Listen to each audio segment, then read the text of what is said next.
Ladies and gentlemen, you are watching Concert Junkies, Rob and John.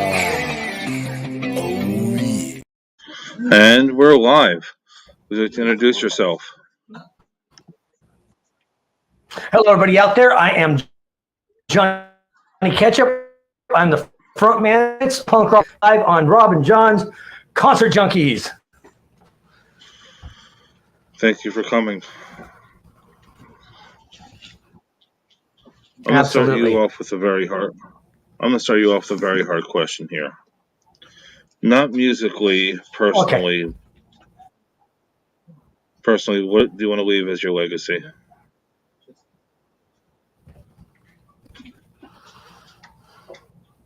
Wow, you weren't kidding when you said a hard question. Man. They get harder.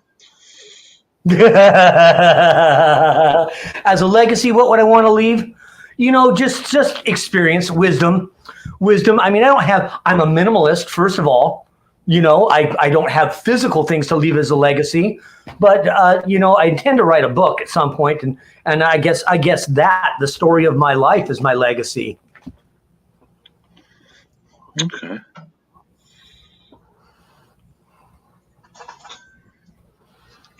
Since I know that you've been in the industry for a very, very long time, how hard is it to get the fan base up to, say, 20 people at every show? Not hard. You just have to put the time and the work into it. You have to advertise, and play your shows on the right night, Friday night or Saturday night, and don't play all the time. Don't oversaturate your own area. We are very selective of when we play and where we play. You'll find that we are not booked 7 days a week. We're not even booked more than twice, 3 times, maybe a month. You can't oversaturate, and you don't want to wear yourself out. But the more you advertise, I mean, at the end of the day, okay, the venue's going to advertise. You can't trust them on that. Your promoter's going to advertise. You can't trust them on that. Your band is supposed to advertise. You can't trust them on that. Trust yourself and get it out there, get it out there. In fact, I still do old school. I still make posters.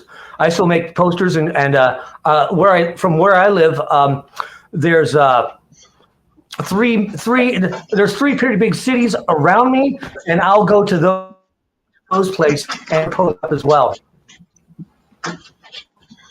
Oh, so it's the old school way of putting flyers out everywhere. Absolutely. The kids still love collecting them.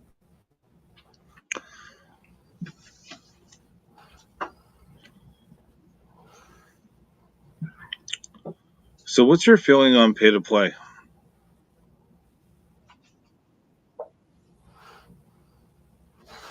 It has its place. It's a very small place.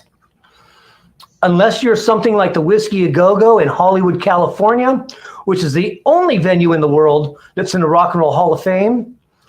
Unless you're something like that, where it's a bucket list thing, I really don't see it being, I don't appreciate it. It's a lot of hard work. Now listen, I can't travel 2,000 miles to somewhere and have them want me to do pay to play and give me a stack of tickets and say you got to sell these tickets and that's your pay to play. I'm 2,000 miles away. I can't physically do that. I get it. I understand venues are trying to make their money, and pandemic ruined everybody. But at the end of the day, if you don't get the band in the door, I want all you venues out here to hear me. If you don't get the band on the stage and the fans in the door, nobody's buying your beer. Okay? There's a lot of venues today that are doing so hard sell. Look at Seattle. Sell.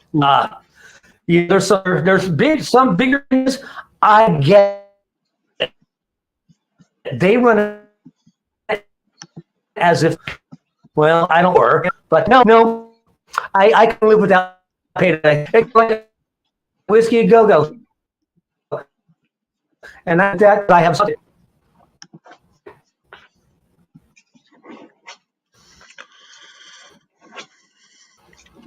So, what are your top venues that you will always play? Say that again? I said, what are the top 10 venues you would always play?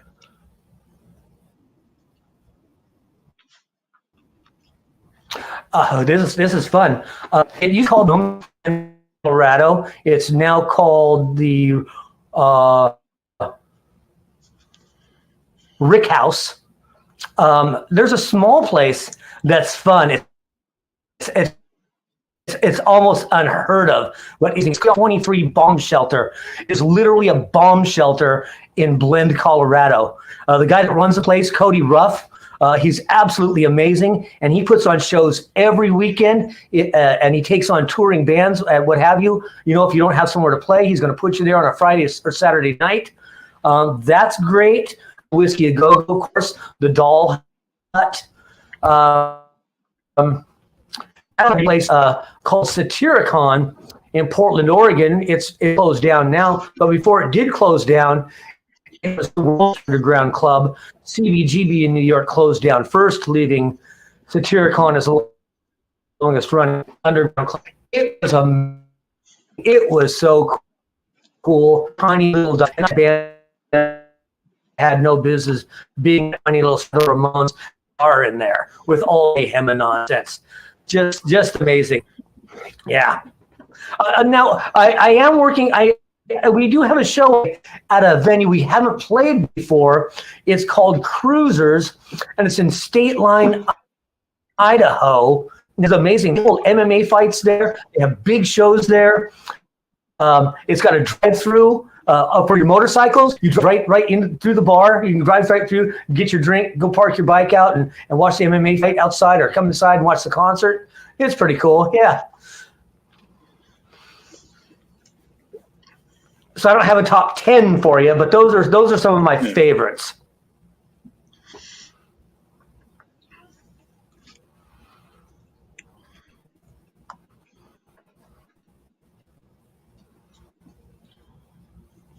This is one of my favorite questions.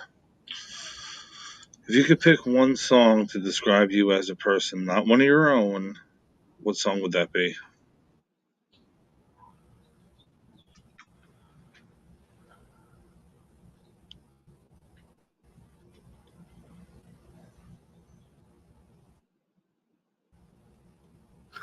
Alice caught me. Do you know that song? I don't think so.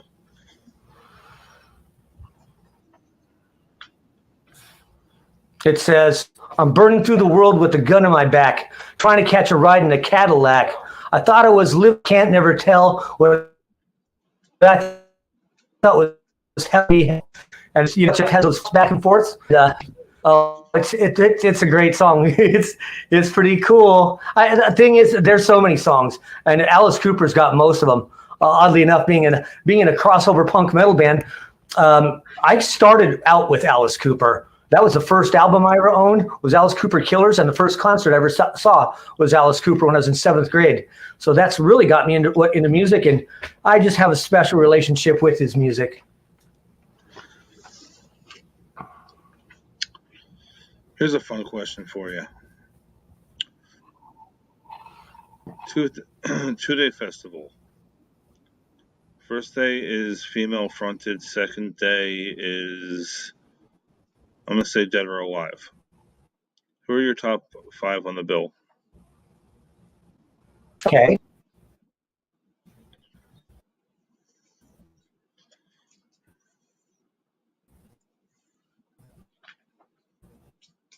Out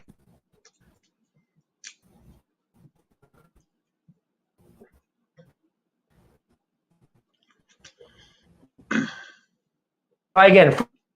First night is female.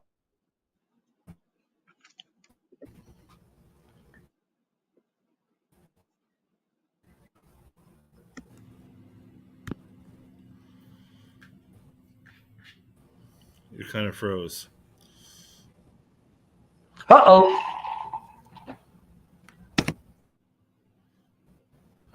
There we go.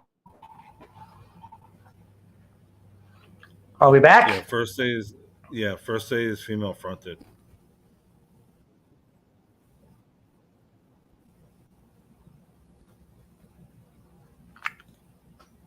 What is the question? Who would lie? Who would what? 2-day festival. First day female fronted. Second day dead or alive. Who are your top 5? Oh my God, my top 5, and some of them you probably might not know. I'd have Dying Oath. I would have Concrete Blonde. Oh my gosh, absolutely love them. How about definitely Innocence Torn, Splintered Throne, Beautiful Skeletons. Those are my ones for the female fronted day. Yeah. Second day? Yeah, dead or alive. Dead or alive. Who would I put with dead or alive? Yeah. The band Repent. Band Repent out of Casper, Wyoming. I'm telling you, these guys are the new Slade. And I kid you not. These guys are picking up steam really quick. They're playing Blue Ridge. So you actually not first. Wait, no, it's that some Tennessee Metal Fest thing, I think. Oh, I can't think of what it's called right now. But it's definitely the band Repent, The Accused from Seattle. That's some real stuff right there. That's some real stuff. Gosh, just those 3 bands right there are amazing. Let's get Slayer back together and have them do it. Okay. Let's throw Merciful Fate in there too. So that's it from you get Merciful Fate, you get it. Sounds good to me.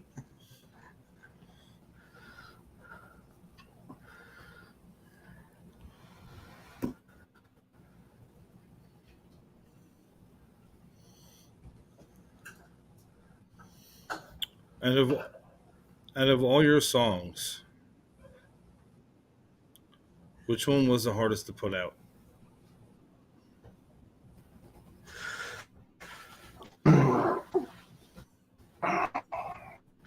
It's called Defected. It was originally called Defected, and it's almost a different style than what we do. Our style is pretty raucous, rough, heavy, fast. It's got repetitive beats in that punk rock style, but Defected is more of it's got some sing-songy to it. The vocal structure is different. The flow to it is different. It stands out on its own. So I think people didn't understand what was going on there. Of course, they finally took onto it. We did have a song that we dropped because it wasn't getting out there. It's in fact the first song we ever wrote. It was called What Would Your Mom Do for Crack? And it's a real fun song. It's just asking the question, what would your mom do for crack? And then naming some things, would she star in a porno with 3 dead sheep? Would she go skinny dipping in a mini skirt? All kinds of just nonsense. And would she get a tattoo of Ricardo Montalban on her back? Just some silly, goofy things. And it was done like an old Ramones song. What would your mom do for crack? What would your mom do for crack? It was a lot of fun for us, and we all got to harmonize on it to get that great, what would your mom do for crack going on. Really fun, but once again, it's not quite the style that we do. And so, it was a hard sell. Once our show gets going, the kids, the folks, the people, they really get going, man. And then we pop that song on there and everything kind of slows down, and we don't want that. If we're going to have it slow down, it's going to be in a bridge in a song somewhere or something, so the kids can just catch their breath before they start jumping around like crazy people once again. Because after all, as a musician, isn't that your job? Isn't that your goal once you hit that stage? And I don't care whether you're playing symphony music, country music, polka, or death metal. Your job is to get the kids dancing, slam dancing, waltzing, square dancing, pogoing. It doesn't matter. Disco dancing doesn't matter. As long as those people in that crowd are moving, you're doing your job right.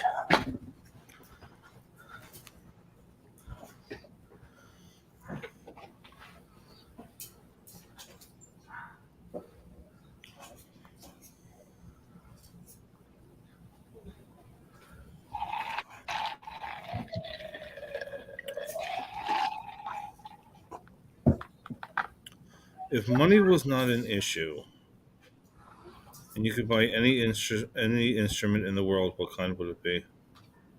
Bagpipe. Bagpipe, and I'd learn how to play it. I've wanted to play one since I was a little kid. Yeah. It could be that. I mean, where are you going to go from there? I mean, I've already got guitars, basses, drum sets. My house is full of equipment. I have full sound equipment for other bands that do concerts. I've been putting some shows on. I mean, I've got all that. I've got a big mixing board, all that shit, and the monitors and all that. I mean, what else really is there? A banjo? I don't want a banjo. I don't want a piccolo. I'm not a fan. I'm not a big fan of saxophone. Really? Bagpipe it is. Yeah. Yeah, do a little bit of that old. What's that? What would be the first song you would learn? You already know what it is. What do you think it is? For me, it would definitely be Shooting Well, Some to Ladders, the but top if you want to rock and roll. Come on. if I was going to learn, it would be Shoot Some Ladders. I see a long way to the top. Oh yeah. Yeah, if I learned, Cool. Sweet. Yeah, I would want to learn Shoot Some Ladders. Yeah, cool. That sounds like fun. Cool. I normally do this later on in the episode, but I'm gonna let you flip it on me. You can ask me questions.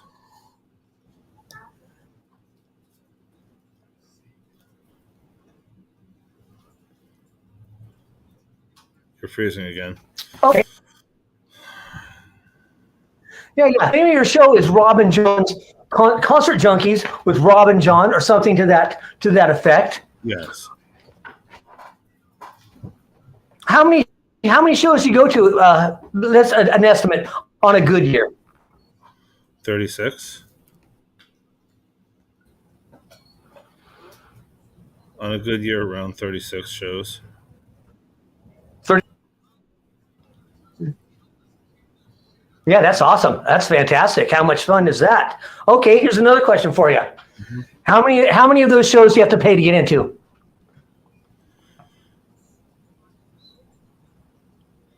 I mean, like a percentage, half, third, none. I'm going to say half.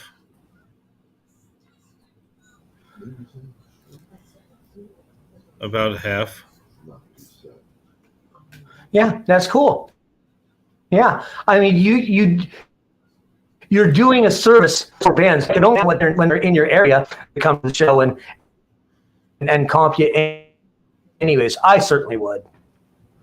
Yeah. I hardly ever ask. Another question for you. Mm-hmm. Yeah, and that's humility is what it's about, man. That'll get you everywhere. I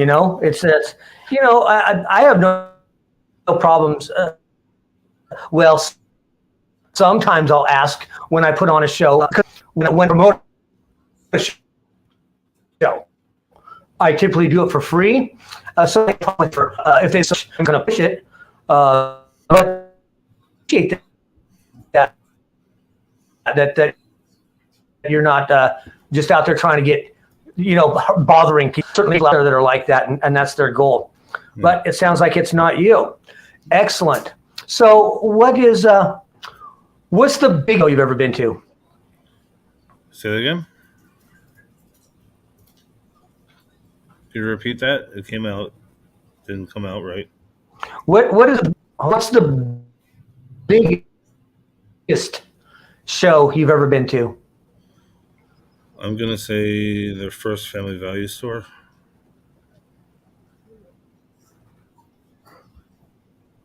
And who played that? It was Corn, Limp Bizkit, Ice Cube, Blue Orgy, Rob Stein. That was like one of my biggest arena shows I've been to. Wow. That was one of the Just yeah. amazing. Just amazing. Go ahead. That sounds amazing. Mine was I worked security for a concert, and my biggest was we have a place out here on the river called the Gorge Amphitheater, and the gorge is on the Columbia River, and it's this area where a big chunk. It's a canyon. It's kind of like the Snake River Grand Canyon. Okay, which is actually that's the Colorado River that goes to the Grand Canyon. But we know what the Snake River Canyon is, and it's kind of like that. And they built an amphitheater in it. And though I worked security at the time, I couldn't help myself. I just took my security jacket off and joined the crowd. But it was Rage Against the Machine and Wu-Tang Clan. Oh, that's pretty cool.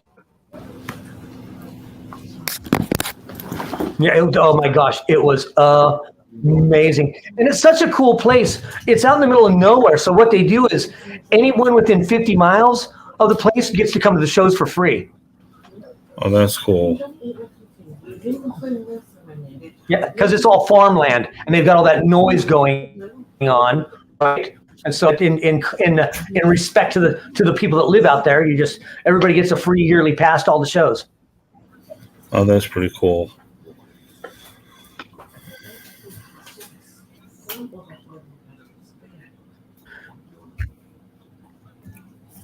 Hey, there.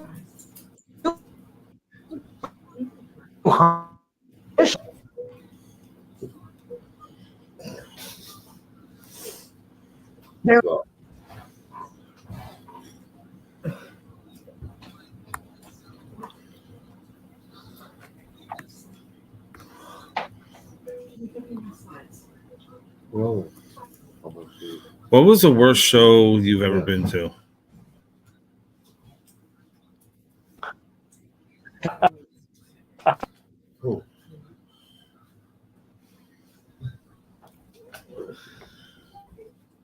Okay.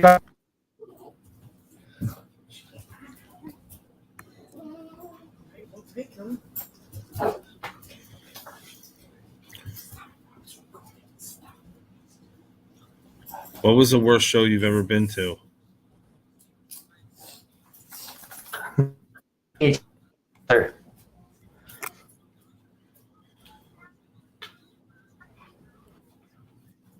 What was your question? What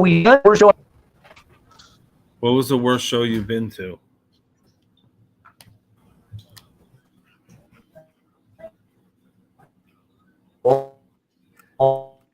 Hold each other.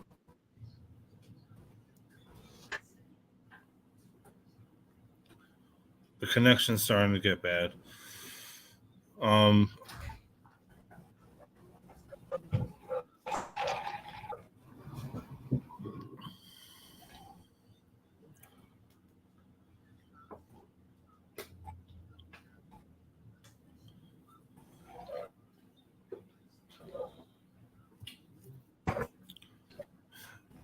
Unfortunately, you're freezing again.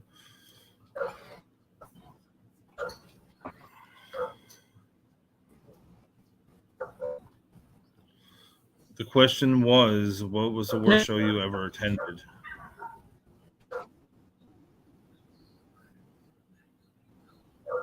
This is going to break a lot of people's hearts. Kiss. Their last word. Oh. whole thing, and it's so obvious. It was so obvious. It wasn't cool. I ended up walking out, and that's a hard sell to get walk out of a concert. But well, that one and Queens of the Stone Age, I went to, got really weird. Really, I won't get into it. Everybody can do what you be who you want to be. That's great, and I get it. But there were more shirtless men in leather strap spike gear than I was comfortable with. That's just not a phobe. I'm just saying I was at the show and turned into something. I didn't understand what was going to happen there. You follow? Yeah.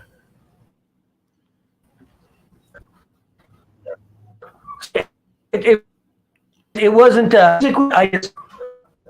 became uncomfortable, and I didn't. It's like I was suddenly in an environment that I didn't realize that was part of their following, and it's part of the following, and that's fine. And I welcome everybody and anybody.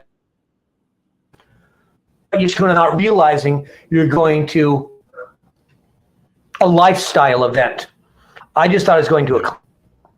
So it was a girlfriend with me. She's really uncomfortable too.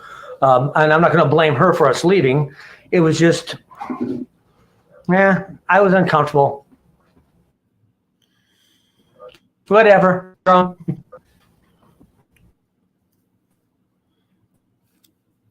hear shit for this all the time. I went to go see Hoobastank, and I ended up hanging out with the opening band because they were that horrible. Yeah. I hear you. Yeah. When they first came out, it happens, doesn't it? Yeah. Yeah. That's what happens. You never know. It's hit and miss, right? I mean, yeah. You can see some bands on some nights they're amazing. Some nights they're not. You know who I think is amazing? Who is amazing and has been amazing for a long time? And they sound like they did when they started? The Scorpions. Scorpions are amazing. I mean, they're just, you can't beat it for a live show. You just can't. Like I saw Warrant, and he couldn't hit the notes. Yeah, I don't go. I'm not a big fan of Buck either. It's just not something I never got into. I was always into the heavier stuff, but you find a lot of these guys are still touring, and no, they can't hit the notes. A friend of mine, Dan Crenshaw, he's guitar tech for Dokken, and I mean, I've watched. He's really into butt rock and turns me into a lot of stuff. Okay, you guys call it hair metal, call it whatever you want. I grew up calling it butt rock. But a lot of those guys, and we've all seen the videos of Vince Neil with people making fun of him for his voice. I'm not saying it's time to hang it up to anybody. I'm just saying sometimes when you were a kid, when you were 19, 21 years old, playing the circuit in that hair metal thing, you had those amazing, great voices. You get older and you don't have one of those anymore. When I was a kid, I could hit all those notes. I could sing just like Motley Crue. I could sing just like King Diamond. I could sing just like Bob Halford. Today, I'm hard pressed to do any of those notes. It's called birthdays. Every time you have one, you get older. So does your body. So does your voice.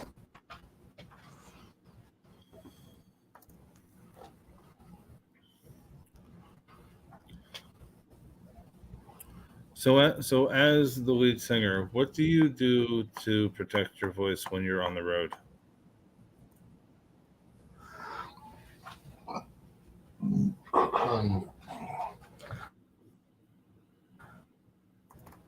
I cannot. No one say no to drugs. I don't do a whole lot. I really don't. I do drink alcohol, and with that, I smoke cigarettes. I typically don't. It's not so much protecting my voice.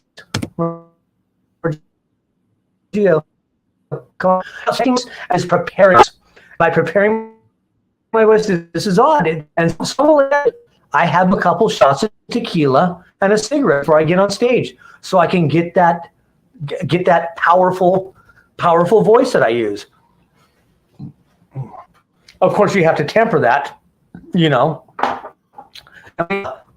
Some people see we have gimmicks. We have some gimmicks. Quite costly, but it's all just a gimmick. My mouth and then down my body and that.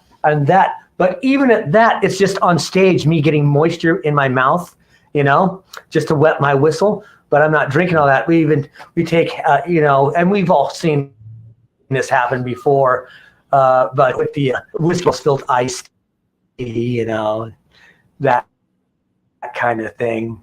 We stop in the middle of the show and before the song.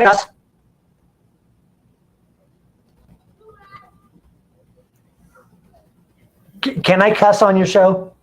Yeah.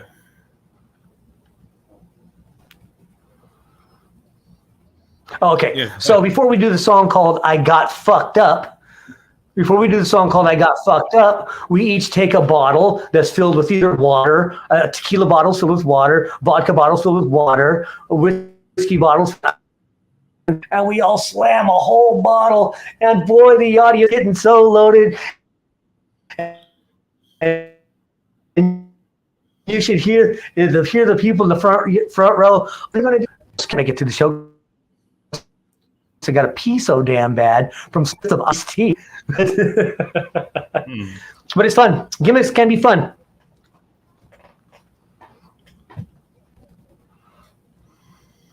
If you weren't playing music, what would you be doing with your life?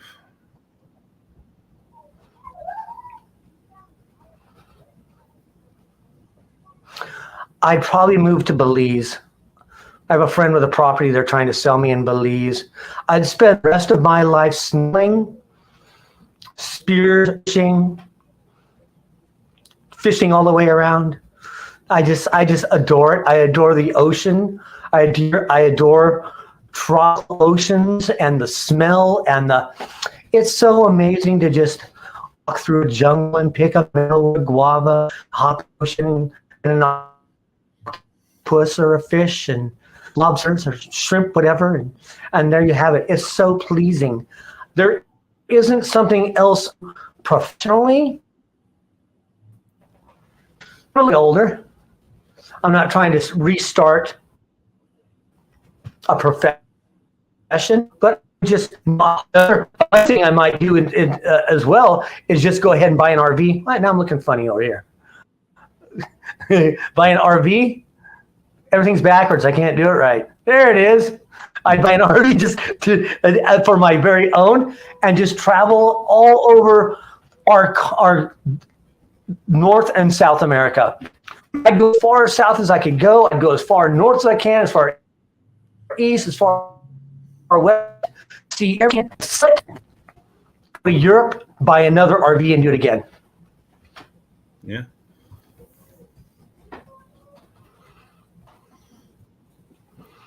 Yeah, I'm just at this point in my life, it's about enjoyment and having fun. I don't, like I said, I'm a minimalist. I don't need a lot of things. Lately I've just been giving stuff away and not even selling stuff, just giving things away. I just don't need all the stuff. I've got me, my 3 cats, my band, my motorcycle, and my pickup truck. What more do you need?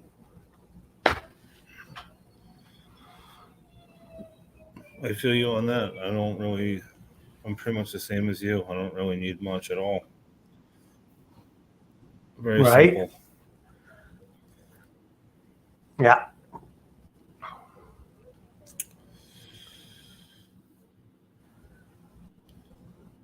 I know this is a very loaded question, but if you pick one thing out of the industry to change, what would that be?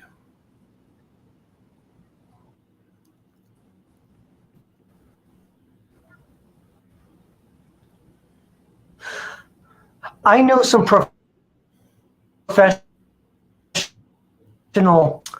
management and professional, I don't know what you would call them, that let's say their job is to get your, okay? I know some of these folks, and I can contact them and say, hey, here's what I'm doing. Let's talk about this. Or, hey, can you help get, or can I even join your roster? And the answer often is no. And I won't even mention how I deal with the people I'm dealing with. I see a friendlier industry in that. I'd like to see a little more open doors. And a lot of the record labels these days will not accept an unsolicited demo. They won't. You have to be recommended by somebody and brought to them first. Then they'll contact you and say, hey, we heard about you. As far as I know, all the major ones, you can't even knock on their door. In the old days, and they listen to it. Today, unless in the circuit there that we are in, unless somebody likes Green Day, Offspring, the Dickies, unless any of those people, Dropkick Murphys, unless any of those people walk into the door to their record label and hand them my CD, they won't even talk to me. And it's not because of me. It's anybody that's not already on that size of the circuit. Mind you, I think we're pretty big. We've been around for a while. We are on the radio in over 65 countries, have been for quite some time. We are featured in international magazines. We are had a full page. This is great. We had a full page interview in Power Play magazine from the United Kingdom last year. That's a pretty big. That's one of the top 3-4 music magazines, and our album rated a 10 out of 10. In the same issue, Black Sabbath rated an 8 out of 10. I think that stands on its own. I think that I should be able to send a copy of that magazine to a people and say, I mean, you know, it holds its own weight. Let's talk. But their doors are closed at this point. Trying to hold on to maybe 4 or 5 bands on their roster without getting, without letting anybody new in. And I've got some pretty good friends out there that can do that. But you also have to think, I don't want them to feel like I'm using them, right? I don't want to take advantage of it on my own merit. Yeah.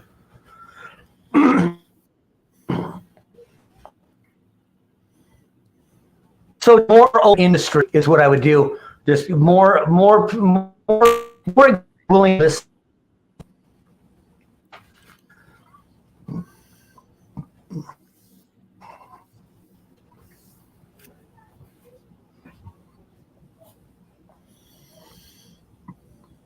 Before we actually wrap this up, do you have any messages you would like to say to your fans?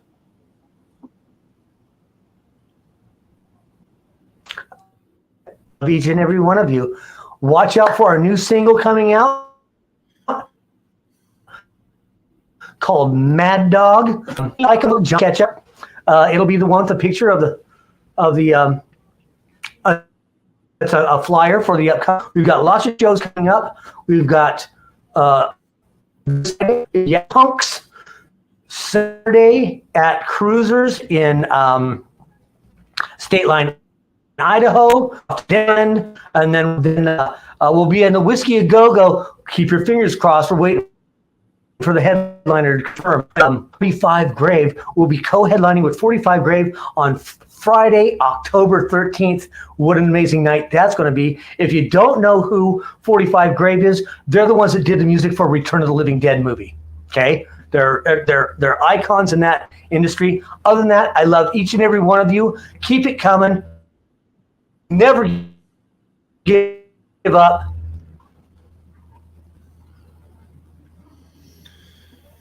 I would like to thank you for your time. This is going to be on Concert Junkies Rob and John Facebook, same thing on YouTube, and just Concert Rob on Twitch. I can't wait to hear the new single when it comes out. And I hope you have a great rest of your night.